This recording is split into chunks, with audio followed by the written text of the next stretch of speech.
Hi, Nancy Ann Martin, personal trainer and health coach. We've been doing our recipes for bodybuilders, and I thought that I would do a quick video just doing some explaining about protein shakes since I just posted one. A protein shake is something that is very easy to custom make to your needs, and I know there's a lot of confusion about nutrient timing in the bodybuilding world. So the one that I just posted would have probably been a little better for beforehand because I used a casein protein powder, that's my casein, and a little bit of fat. Had I wanted to do it after my workout, I would have used my whey-based protein powder, which is much faster absorbing, and I would have left my olive oil out. So there, right there is a real quick tip. The fruit in there gives some fast absorption for after your workouts that helps to get the protein into the muscles, and you want to try and have that within about an hour after you're done with a weightlifting session. Okay, so now I wanted to talk about some different ingredients that can be used in protein shakes because all of them really are kind of customizable towards your taste and your goals, and if you're a vegetarian, there are things you can do to make it meet your needs. So let's start at the bottom with the liquids. Now I added some yogurt in my last one. Had I been wanting it a little more liquidy, I would have done just the milk.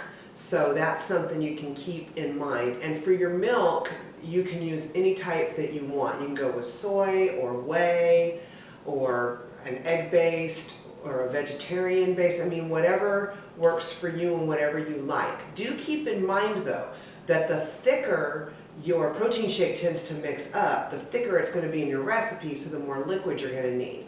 Now I always add water for my excess liquid because I don't want to add calories, but some people might want to go ahead and add extra milk or whatever, particularly if you're somebody who's trying to gain weight. Now also for the hard gainers, for the guys who are trying to put on muscle, for the gals who are little and they want to gain some size, you could even go with cream for your liquid just to get some extra calories packed in there. And I would also suggest raising your fats in there. Now as far as fats are concerned, I used olive oil in mine. I just find that it mixes real easy. However, you could put chia seed in there or some flaxseed, and these will give you some omegas. I wouldn't suggest doing a solid fat like coconut oil for this because you're going to wind up with chunks of it. When it hits the cold liquid, you're going to get it real chunky, and that isn't going to work real good for a shake. Also, for your fruits, I go with frozen because I like a nice shake consistency. But if you use non-frozen, keep in mind you're going to wind up with more of a smoothie, and a smoothie is a much thinner texture. So if you want to put a banana in there but you want to shake, you're either going to need to freeze your banana first, or you're going to need to put some ice in. When adding ice, make sure it's little small pieces like the crushed ice you get out of your dispenser on your refrigerator or the kind that you buy. If you use ice cubes, it's just going to bounce around in there and take forever to break down, and it's going to wind up being liquid by the time it's done. Let's see, do I have anything else here?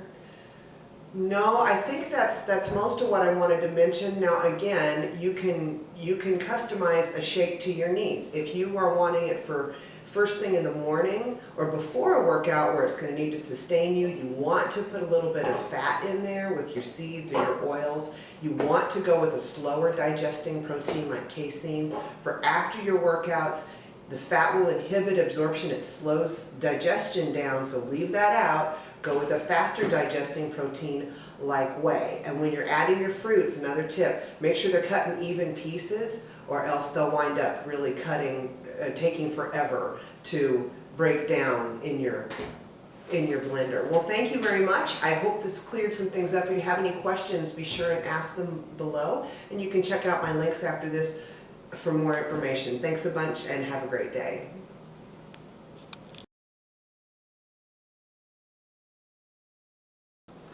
Well, we didn't have a blooper this time because I'm getting too good. So I thought I would show you folks the possessor of the tail that sometimes comes up behind my counter in the videos. That's Cassie right here. She's She's our family dog, and she's really probably one of my best friends. But anyway, this is Cassie. She's old. She's almost 14. And she's a good girl, huh? Oh yeah, I want to get kisses.